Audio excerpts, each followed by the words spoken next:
chắc na trong chuang lal pan min shuai chuang ta hallelujah Calvary tlang trong chuang Zion kho vui căn khen ta cầm ri môi biết khuang nè Zion pha tên Zion là môi Chúa người mình cần dạy ta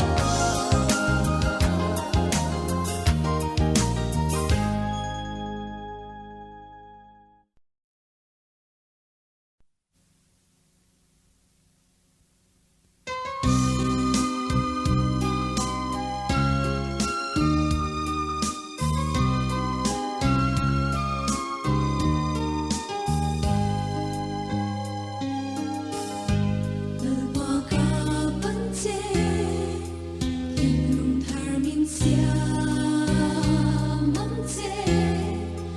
khô ngày na lâu loang đi về na trăng khá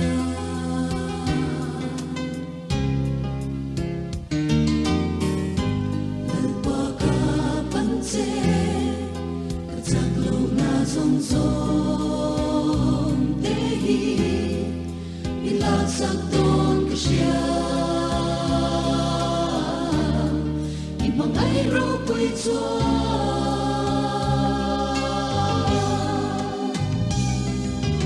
mình bỏ mình mà ngày in mình về Hãy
subscribe cho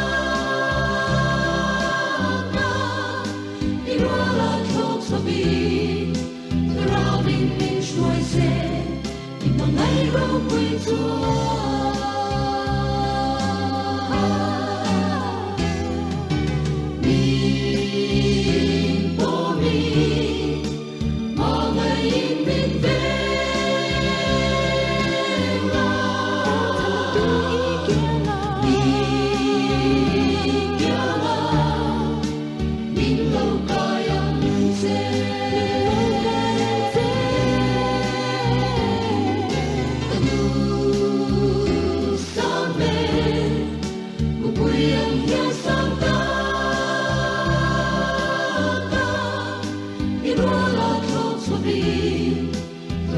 Ghiền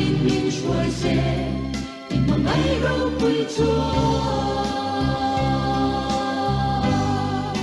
Để không bỏ lỡ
ram tiam lam pani chak lo ta chung nge ni din ka kala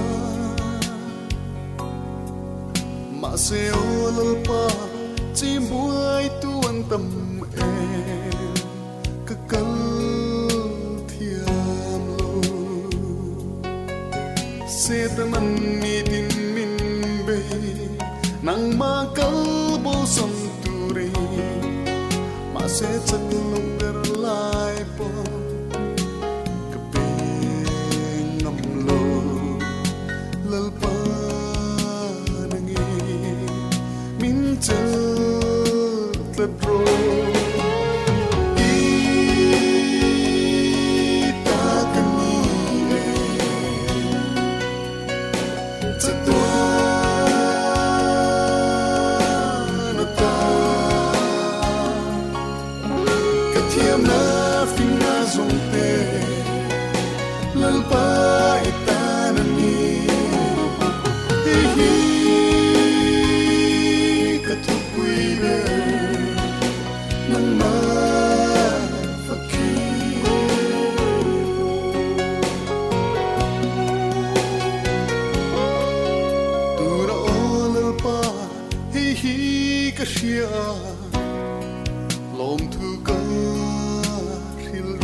suang na zong zong te mi ten friend ring tree ma se alpa nang ero chuani i thui yêu si i ma nai na ka fa fo va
cần ngài em dê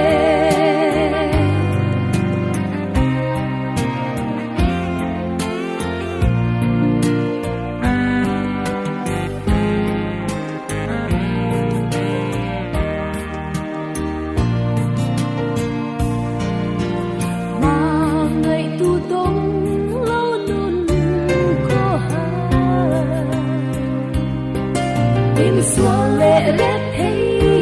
tàn hiền ô lâu em ngắm chê càng nun khô hai ra yan ít tiêu lâu chúa nun a kim lâu cả xin công khô hai ra yan ăn xuôi đến lâu rắm nuông Eldorado ăn ngay khi ngang ya lâu ba cần ngài em dê ít tiêu lâu chúa nun a kim lâu cả xin công khô hai ra yan ăn xuôi đến lâu rắm nuông Eldorado ăn ngay khi ngang ya lâu ba cần ngài em dê lâu ba cần ngài em dê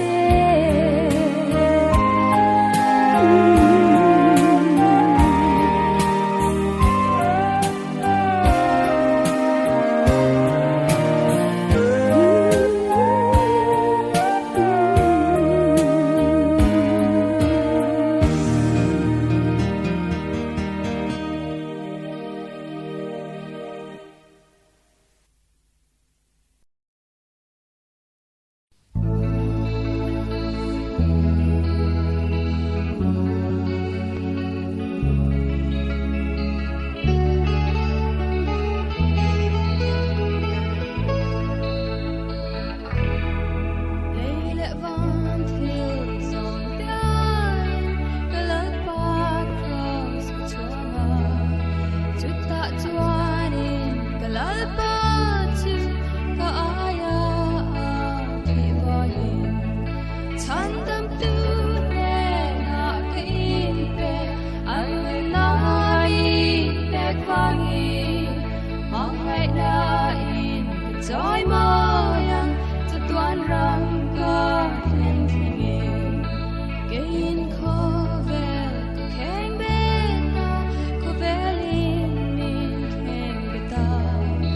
cái lal ba cross quan chung zen lấy ra hi ka cái sana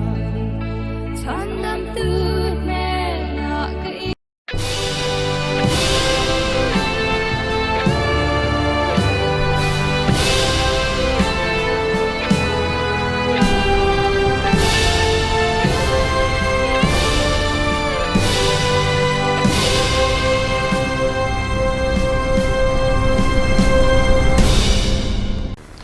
Pathian chi bai bu kang u Pathian chu kan in hum him na le kan chakna mangan laya tran pui war nai rangani chu wangin leilung hi lo dang lamin tlang te hi tui fin re chung da ya in son ma sela kan lau lovang a tui te chu ri humin phul bul ma sela a phone na sata wangin tlang te nging dur ma sela kan lau chuang hek lovang lui pakhata oma chumi peng te chuan pathian khopui chu atilom thin chung nung bera omna mun thiang lim chu pathian chu alai taka oma anging lovanga pathian in khofing cha huna chuan atan puyang namtin anri huma ramte chu anginga ani chuan a o achua leilung hi alo tui zota a sipai hotel pa chu kan hne na oma jagopa pathian chu kan kulbing sangani lalpan malmin som sakro se pathian hena kanin khom na te lanin I tong trai ang olpa kan pathian min ngai tu voinia lalpa nangma chibai buk na huntra online kal thlanga lalpa min pek le wangin inena lom thu kon thil che olpa voinia hian imi mu le lalpa imi hriat angin keinin mi hringten kan tum dan chuan voinia hian PMCF froi a kan froi tu tur te lalpa kan thlan ni ta na kan loin buat chai nga ni amaro chu lalpa nangin rem ilo ruata keinin kan thiam phak loin lalpa kong danga min froi ni amaro chu lalpa I kai froi na hnuaya I nangma mu reng na hnuaya heng hi thlengani ti kan thria chuwang chuan lalpa kan thlaphang lowa I kan him ti kan thria lalpa inena lom thu kan thil cheni la amaro chu lalpa PMCF member te chaklo tak kan nia heti inkhom lo online lalpa kan inkhom te po hi member zong ten kan chim thei shin lo ni ti te po kan thria chuwang chuan lalpa member zong te thin lunga nangin na thokla heng online khom thei kan ngai poi mol pa nangma te nei pol na un tha lalpa kan zawaya kan man the turin khongai takin nangin kan khom te malmin som sakla voina kan hun man tur te lalpa nangin mal somang che chung mai wam chanam tu I pai so Christian ni karon di le amen o tong traina karon sei ang khan voin hi Pune Mizo Christian Fellowship chuan kum sang ni somni pakhat tu sang ni somni patni akan roi tu tur te thlanna na kan lo ruam man kha ania amaro chu kan be sei lok luk deu main thila thlenga voinia hen hei kan ria Pune chuan ripuin min tuam le ta inkhom na te nei lei thei alo ni lowa voinia hianin mi pui te point reu min tiang ti kan ringa tina roi tu lam din hun tang point kan be sei lo dan ania a hreom po kan til le kan hriat angin sang ni som ni roi tu kan thlan don chia chol ni tang khanin kan biak in kha kan kharta roi tu thlan na hun tha po nei lei theloin ti khan roi tu luiten a tu langin kan chel chho nok a kan kalpui nok ania voinia chuan roi tu thar kan thlang thei tonga roi tu thar ten min kai roi thei tong chu ti kan be sei line heti zong bok hian hun kan tong le ania mi pui te point tong trai na rila pathianin roi tu thar thlan na hun thamin pek nge theinan kan zawaya kan tong trai atula tin hetiang hi thilom dana ni free chung chuan ripui ten min kiansan lo inkhom te sarkarin aphalani lo chuan online mang hian kan inkhom chun som chhozel ton ni ti kha riela online a inkhom lama po khanin tran la tlang le taila a thome tuna kan hriat turte puang turin kan secretary hilo somang Voin March ni somni pakhat sang ni somni pakhat PMCF online in khom alo tel zong te aliswa Krista mengin chibai ule kanin khom program hetiang hi ni roi tu hi PMCF chairman puke chongming liana ani tong trai rol na hun kan na yanga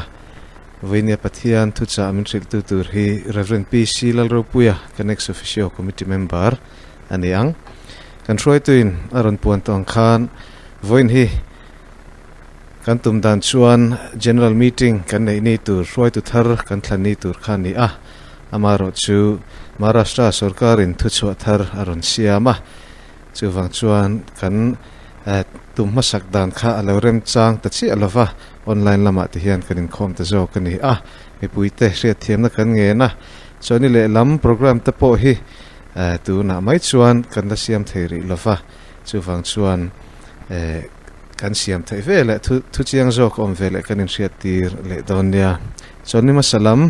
in khom report kan pon chun zomanga choni masa kha march ni som pali sang ni som ni pakhat ani heti hi kanin khom dan kan tholom lu dan report ani general account ramthar ipatangin cheng zasari alaluta tual chung ipa cheng zasari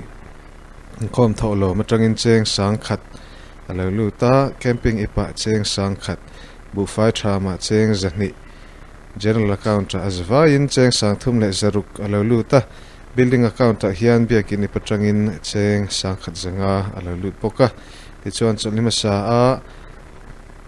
tholom tlingkhom zong chu cheng sanga le za ani EP pakhat alo lut ani mi somruk le panga kanin khom the ani o tuna chuan tong trai rual na kan nei do na anga screen a khan tholom thona tur kan ron tar chuaka ta khan tholom thodu te ta na tho the rang ani ti kha seta bokila screen a kan ron tar ang khanin tong trai pui tur kan ron tar kha ti khan man mo lovin kan tong trai anga atop na helama train kan ron siam don nia tuna ilo tong trai ang u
olpa kan pathin mai tu lalpa kan ta na tha ni kan riat te tul ni kan riat te win ni hen lalpa inne na kan on thlen le ni lalpa mi hring kan nia kan ta na tha tur le kan ta na dikber tur te lalpa kan thre tok lo thina ka dil dik lo pal te po kan nei thei ni chuwang chuan lalpa kan tan a tha tur ang bera min chana lalpa nangma ro puina na ti thlin ani ngai thina turin kan tong trai na te inne na kan ron hlana tin voinia hian lalpa keima ni mai ba ka kan thil nei kan poisa noi te lalpa pathian ramte i ma kan ong keng khom le ni heng ti lalpa thiang hlim lo lai le abul lo lai om chuan nangin min ti thiang hlim sakla i ro puinan iram zau nan lalpa nangin tangkaya man sakun che chung chu mai wang min chanam tu i khopai so krista min karun thile amen o tuna chuan kan thu hril tu tur kan kodon tonga voinia thucha min hril tu tur hi reverend pc la rupuya ania ama hanin produce bak pongai lowa kan hrechewa hei MTH te an zo kumalo ni tareng maya hun reivak lowa hian an zonga ani chuan min chho san le to don ni voinia hian a thucha te a thucha min hril tur te ngun takin ngai thaila ama tong trai puina nen tuna thucha ilonga a thlangu pu rope hilo somang Wena online kaltlanga pathian fakle choi moi tura ran khon zong zong te kan lo pai suwa krista mingin chibai ka buk chuani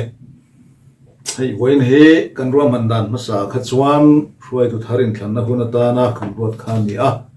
amai ra chu hripuileng alo zual le a sarkar lamin thu chu te ron siama en khom kal khom te lo rem le ta lo wa tiang hian kan ho tu ten ro man na tharon siamin wena online kaltlanga pathian chibai buk na le pol ho na kan nei le thei don ta a tin chumi huna chon hei kan ho tu ten hun mang turin min ron ti a kan ho tu te le pathian chunga po lom thu ka soi ani le pathian thu kan ngai thanga Jeremia bung som le pasari chang som ni na top lam le chang som ni le pakhat na tir lam hi voina kan thu cha in na turatan kan sia chuak anga Jeremiah bung som le pasari chang som ni na le som ni le pakhat na Laupa thu hi ngai tharu Laupa chuan heti hiana ti in nun hi film khurpui hle te u ti in kan mu ane wena hian film khurna ti thupui mangin pathian thu cha kan jor hovin kan ngai thadon ane Laupa na thu kan zatan mangin som sakro se amen pathian ma punin trong tai le rim u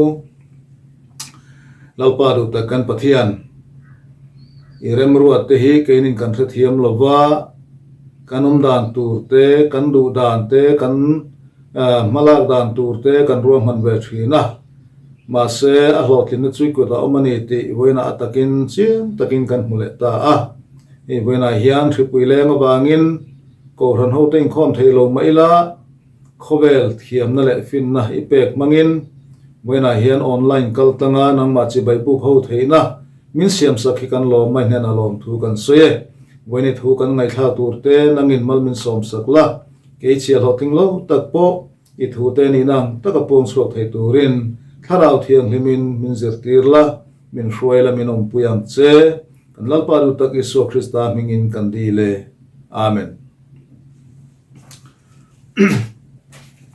kan ngai tha kan khan kan thu puya tan chuan film khurna ti hian kan da a kan thuin nga na Jeremiah bung som pasaria khan in nun hi film khurpui hle te uti in kan mua hemi chang hi chang lar le chang pui mo tak le fui na that tak po ania tharau nun lama te ti salama te po hian film khur ngai na hi thil tam tak om ane ti chuan film khur na han ti chu mizo trong tluang tlampa ngai nia kan thiat thiam vek te po ni na langa amaro chu ane ril ruwa alo landan film khur kan ti khan enge ni ako enge tum ti lai taka kha ril ruwa alo landan e kan soi masa anga kan ngai dan te chenang vek lo mai theya kan ngai dan te tu na ka ngai dan ka han soi te kan bel kho manga chu chuan thil thatak te po aron thing chuakin ka ringa film khur na han te chuan ril ruwa lo landana chuan dik tak le thatakin omzenei tak le nge ni chhor om tak tura ruwa man na siama chumi ruwa man na ti hlotling tura bo zui na chu ani chu kan thil ti tu reng renga thu fingina voi khat chau ni lovin I thil ti donin ngai tu nan foro atiang deu khan second thought kan man thin na hi film khurna pakhat chu ni a so lan chon dik tak te thatak te omzenei le chorom tak turte a ngai tu na kan sena ataka alo chan theina turata na kan bo zui na khane chumi na aron bitum pakhat chu ril ro lo lang thut bati ngal tok dang che kha arem to lo film khurna chon chu film khurlo na alo ni to zoka basangam ganan ti te ril ro lo langa nga han bo ro gang che te khang kha film khurlo na lo ni a chu bai film khurna ganan ti chuan kan ti salam nun kan malak na le kan thil te na tura po ro man na fel tak omzenei tak thatak chorom tak tur ngai tua masaka ti hloting tura kan che chuana ani a chu kan ti salam nuna te kan tharau nun lama te po hian apoi mo em a ei mun then khada chuan ngani kalfor kanan tiang chi a pathian thudu luata nge lim sang kal sul kan ti te po hi soi tura nom ta fowa chung te po chu pathian thu an du em a an du na chu atha amaro chu an ri ro ron lang anga piang te ngai tu masalovin ngai tu non lovin pathian thu ne na te engani zugzir chen om lovin khami po engani an han ti zung na lai taka kha an kal sul na pakhat ania an film khur tok lo na lai ni chu tiam bo chung kan ti salama kan hala na rang apo kan ngai tua chian tok lo wanga kan vati tak mai chumi na chiat na emo har sak na emo mang an na emo ron thleng te po sei tur kan nei thawang kan zaba hian kan phim khur tok lo wanga ngani kan tor to na kan lo experience to sei tur kan thewin ka ring chutiang chuan tharau nun lama po kan phim khur tok lo wanga har sat na ko rana te mimala te chhum ko thleng poin khotang ngong che khop khotang hong chalo khop thil chalo khotang thleng thei khopa engal pathian thulam la tharau nun lampoa kan man mo lo to wanga thil lo thleng soi tu te po kan thewin ka ring chu ban chon phim khur na hi mi hring nu na hrim hena lo poimo a he khovel kan khol jin kong kan zo chunga hian ti salama po tharau nun lama po phim khur helo poimo em ane tuna hian rileng aron a thonin na tiang aron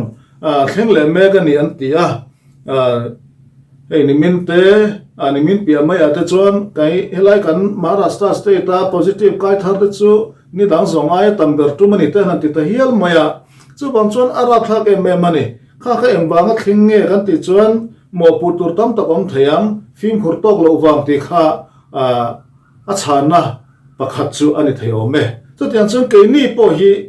khatiangang vei thei kai thei din huna kan dinga chu kan phim khur lo chuan a thleng theya kan phim khura sarkarin ti dan tur ruam man te om dan tur ruam manang te kan zom ram chuan he rileng laga hian kan in veng theya kan phim khurna hian rileng laga min veng thei ni chu tiang che chu kan tharau nun lama po kan phim khurna hian thil thalo laga min veng thei ani kan tharau nun che tur te kan tharau nun chau tur te pathian laga kan hla tur te min veng thei tu chu kan phim khurna ani chumi phim khurna chuan enge kan ti tur enge kan ti lo tur ti te po soi tur tam takom theng ka ringa hetia alanglama tia kan ti salama kan an riat thenga chuan ei tunlai hun tong nga ne kan riat lar ber ani boka hileng la kan phim khurdan tur ron soya chuan ngani in hlata om tur ti te mai tu om tur ti te in silfai un ti thlengin khang khatam taka om tiang bok chuan tharau nun lama po hian kan tharau nun alo chaka alo dam zel theina tura ti tura kha pathian pol tam te pathian na lan dun te la thil rang rang te po sei turom the ni cho bang chuan Jeremia na in nun hi phim khur pui hle te u ti hian voina hian kan tan thu cha ani kan tan warning ani kan phim khur lo wanga chian lo thleng thei tur a he tu te kan nia cho bang chu kan ti sanuna te kan tharau nuna te phim khur tura cha kan ni engwanga phim khur ngai nge ti la ta hi nia soi nge soi thiam po haramaro chu nge mani thewa po hi in zo taila a chana kan nei thei mai tu theu ni te pana langa hei thingtlanga te bial kan an en kola kong cheta tutte kan kal thina then khara chon motoring kan an kala motor leng changa tle ma koi sol le ka liam theina mai turani ma se pathian khomai na le vel himna wanga khatiangang em thleng lo boin kan thlen theina chana chu kan driver te phim khurna kha ani kan driver te phim khurna chu kong chia khan an thinlunga phim khurangai ni ti kha aron thil nga la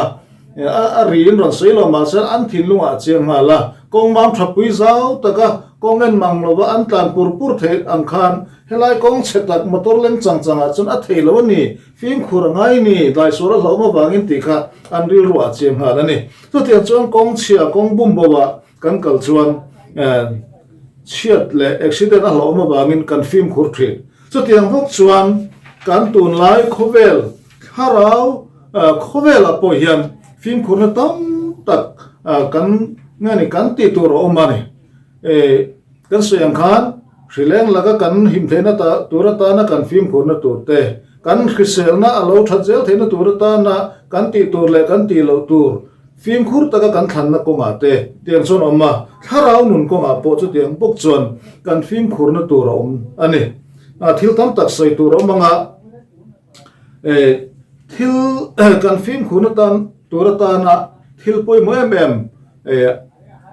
patni kan soilam do chu pakhat na chuanin voi khat pe lo hi apoye be mani voi khat ti lo hi thil poi takania chumi laga chu kan phim khore ngai khop mai ring tu te che suna tam tak chu voi khat kan han pe lo zeu le voi khat kan han ti lo zewa hi kan tharau nun ti chaw tu lo ni tlang pui maya chu kan riat angai ni ei zing tong trying khom te kan han nei thina zing a then khat ta chun han thwa bi ken han kala tong try tur han kal kha kan ti tur ani ti kan riat rang line kan dam thare nga ma se kan peilo ban kan han ti lo ba voi khat kan ti lo chuan unexpo kha ti lo le mai kha ol riu mai chu tiang bok chuan in khom te po voi khat kan thul to chuan ale pek in thul le kha ai thla thu nom mi lo ni ngam patakin avoi ni voi thumna phe chuan kan thul to mai a kan thul zela tiang chuan ko than ho la ka tang point kan thla tial la kan thara mun po alo zoi na lo chaw thina chu kan na thona te po hian kan that chiat na kan peilo na kan ti ngai tur ni si voi khat kan han ti lo zau hianin ale peka ti lo a ringa ale peka ti lo le zel ring thina chu chun hlo cham nu na min froi lu thina chawan chun voi khat ti lo hi alo poi mai ni hei thalai rual te tamso kan nia mani nu le pa te hiat mu phak lo ba kan oma zalen takin kan nun kan manga ko hrana te kan thiang to kan in manga welfare te khotlang society te teng khan members as kon ani ve du ma khatiang ang program alo oma kan tel ve na turani ti kan khiat rang po voi khat kan han tel lo khan ale pe ka po tel lo poi ti lo na kha alo zela chawan chon to te mo mi tlem te ta tur bi ka ngai na ril ru lo oma nei tu ni na kha aum lo tial thina ni kan voi khat pe lo hian ale pek zel rin thina wangin kan ti sanun lama le kan tharau nun ko ma po kan chakna tura kan ti tur hi voi khat kan ti lo hian ale pek zel rin thina wangin chu voi khat pe lo na laga chuan kan film khura kan in ve angai ni chu apoi mo khop mai tin chumi rul chia chuan voi khat ti china po hi thilpui tak thenna ani no pangan lo thang le na tleirolan lo ni chowa nu le paten rui thei thil te ti lo turin zu le mom te ti lo turin nung chang moi te zir turin teng khan na satakin in chhum khura te pon fui thrin pon lama anan chuaka thian te kan anin ko ma ten chon an thian ten enga mo e thalo thil an lo ti te kha ti ve chak na ne voi khat an han ti chin zo khanin ale pe ka hring to thina chu chon an nun kal zel tu rakha aron pocheng hal ve to ni tian ei laphiar kan han thiata laphiar lai do ma ten a mor atere te kan an por du zer an khan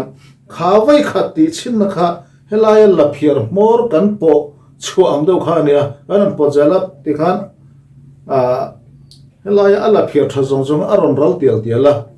karlo ba ti khan khala phiar thata ka kha a chemai the chutiang chon voi khat kan ti china hian kan nun thasa hi a e chetial tiala kong diklawa a hruaya kong thalawa kaltira tel chuan tharau nun lamte ti salam nuna te po chiat na a hruai lu thin ani chuan chon voi khat ti chin hi a pui emema chuti rolin voi khat ti lo te voi khat ti chin te hian kan nuna chiat na thlen the wangin kan tak salama ne kan tharau lama chiat na thlen the wangin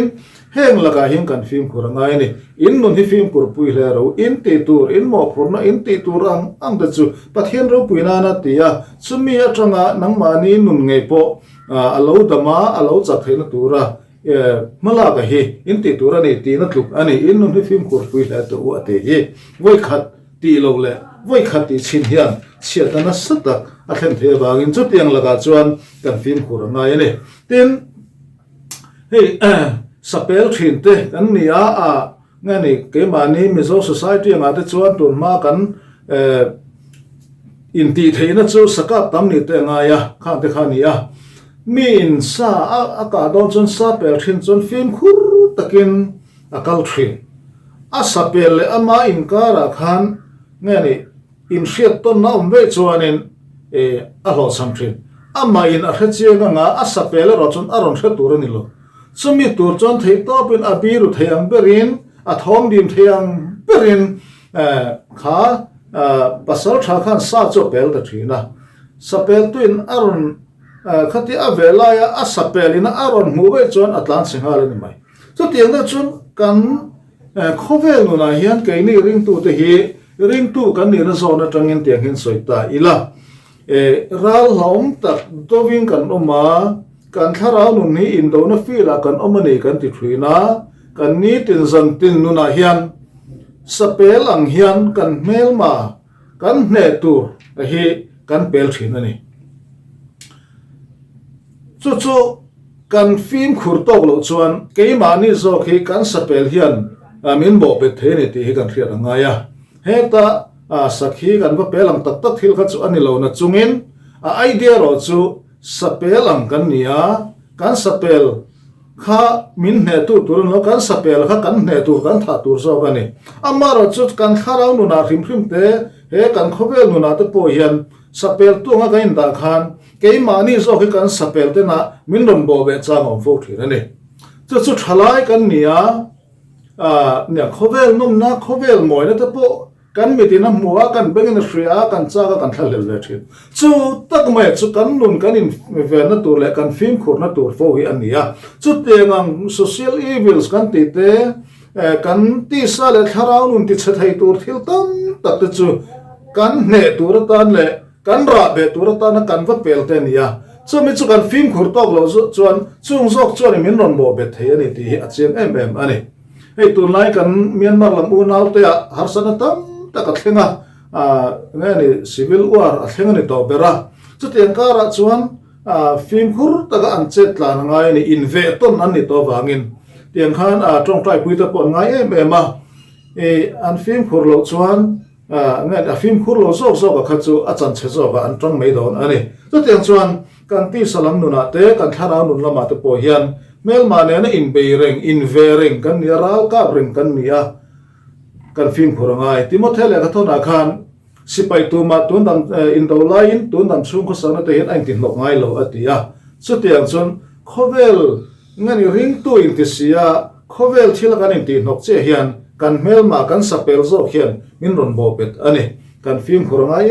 mani chu bang chuan kan film khurna tur film khura tu la chu kan voi khat ti chin le kan voi khat ti lo te tin kan mel ma kan hne tur nge ne na kan in be no ko nga kan chet lak a fu lo wang te a chiat a thleng thei laka te kan film khur angai ni hei pathian tho po he mi film khur lo rang hi kan hunol mai chu alang sar zo te han en taila pakhatna chuanin vikha ania pathian thupe oilo awangin genesis bung kha chang thuma kan muwa ama lam nom sakna ama lam ham thatna tur angai to wangin pathian thupe zom konga alo film khur lo ba chu chuan a mong kan ri a khalam chu kan soi thui lo wanga nang ma wain kho veli an chedomin on ta ti hian ani kha vi film khur lo na wanga a pasala te khovel mu hring tung chalo piang zong te a mong te po kan ri ome tin so la kha samuel pakhan na bung so panga akhan kan muwa ani po hi pathian rombol du pathian che bai buk du mi ani ama che pathian in ti dan tur ro man le a thupe kang nelawin ama thati na lama ama ngai dan nama akal na sada wangin pathian in lala tangin abantir a top tir ta hial ani hei hi apoi mo khop maya kan ram shroi tu te apo hei to na Myanmar chung chang te po kan mule an sipai ho tu ten ram shroi na an mani du dan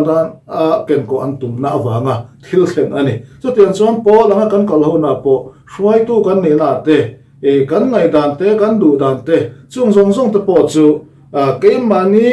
du dan ang thiek de ka kal tir kan tum chuan chuan har san na thlen fo thina chu tiang zelin chung ko po hian nu le pa te fa te in lung ro le in thu ro la kan kal ho thiam mangaya pa berne wanga engkim mai control tum ringot hi chung ko nom na le that na po ani chuang lo chu vai sola nu na tang hian zir tur tam tak kan ya lal ania chu lal ani na chu nia pathian che bai buk chu du bereng pathian in ti dan tur sayang ni lovin ama thatyang in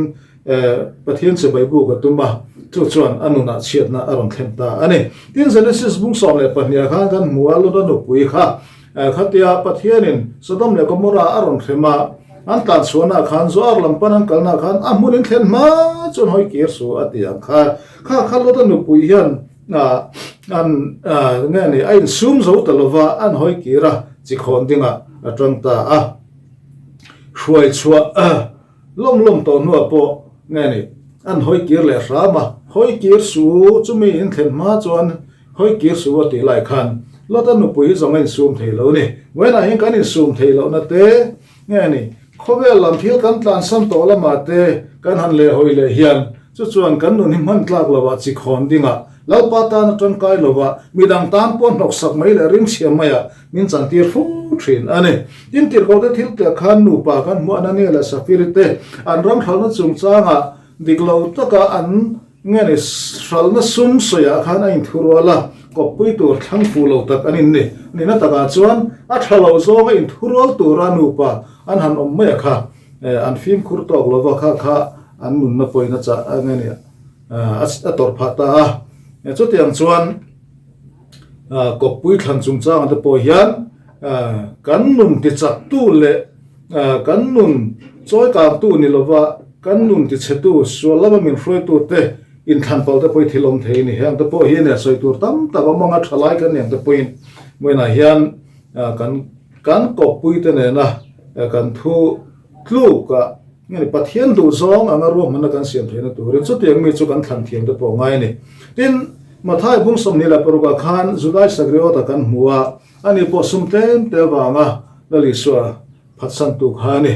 duam na te eru na te lo them pa na kha ani fo mai lali swa hi kan thau the ni kan duam lu ta te hian chu chu voi nai kan film phurangai e du kan ne ya ma mo kan me sum le pai po kan ma mo thep ama ro chu ngani kan duam na hian lali swa hi min sal tir fo thrina chu apoye me ma chu tiang laga te chuan kan film khuranga ya tin timothy thon ne na bungli khan de ma chung chang kan muwa de ma chuan tun lai khobe langai da wangin min kal santa arong bo na cho santa khovel nom na te khovel lim na te a mu khan chu milam tha hol na wa chu arong bo na alo kal santa voina hian thalai te nu le pa te khen poin kan zawai me hian khovel lam khat le lawanga lali so rong bol na pathian rong bol na lam che hi thil om the ni ti hrian chu tiang laga po chuan kan film purangai chu tiang chuan hei bible a hian khatiang anga nun film khur tok lo soi tur tam tak nam the nga kha milai china chu ni ta sela khang sang atang te dema chung chang te judai sagrewa da te in lo da nu pui te hanani la safiri te so la te evite khaminun an film kholo wa nga thil khen chiat na lo khen atang po khan ke mani nun thawa ngen in en fiana tur zir tur te po om thayam ten kan thu to pera chuan film khuri aluem em ani film khuri kan tan alu ani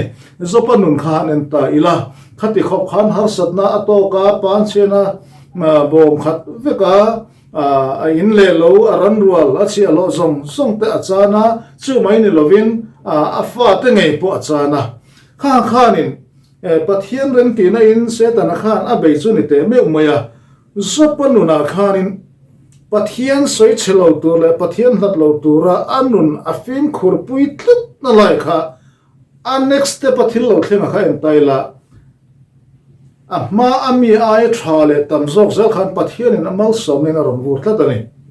tu tian chuan ol keini ni taila zopadim mona khan ding taila ti tak taka chuan ei tun lai an an fa te thiawang ro po pathian dem lek te mana khop pakata chuan an lo kha bu seng don hun lai bu seng hun to lai khan zana ria ka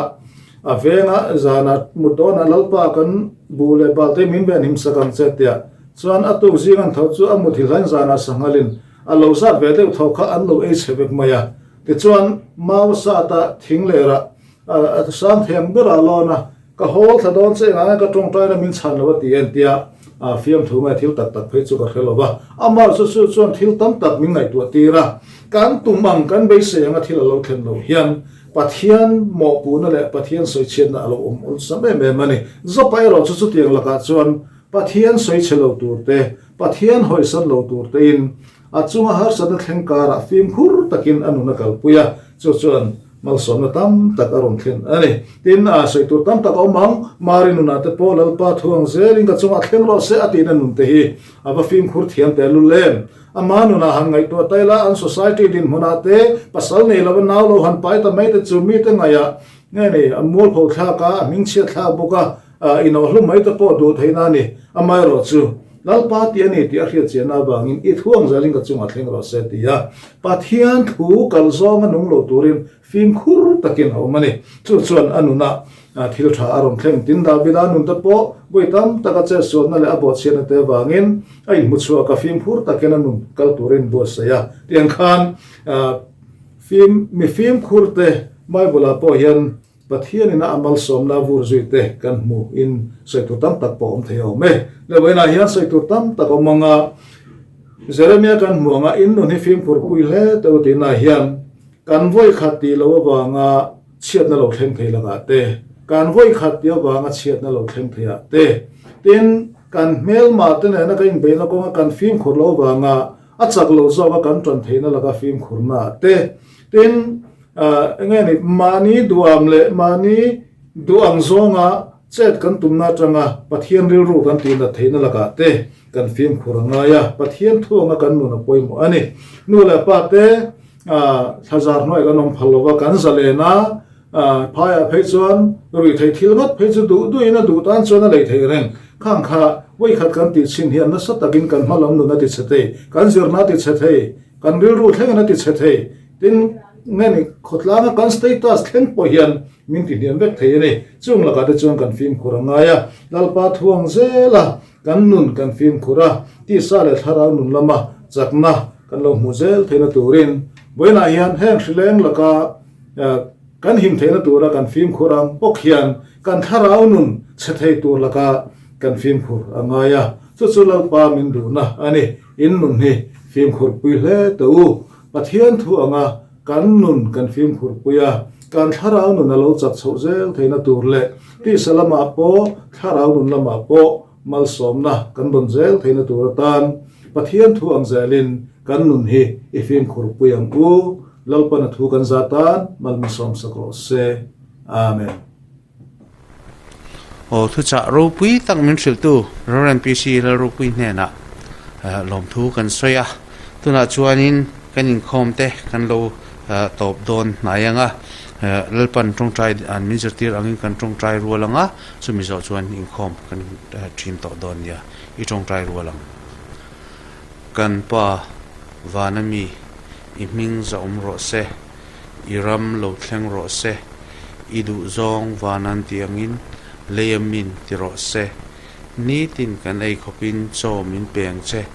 kan chunga thil ti sual tu te kan ngai da mangin nang point kan thil ti sual ngai da mong che sual tu ra thlem na min roi lu chung che mi sual laka chuan min chandam zo khong che ram te thil ti theina te ro pui te chatuani tan sia amen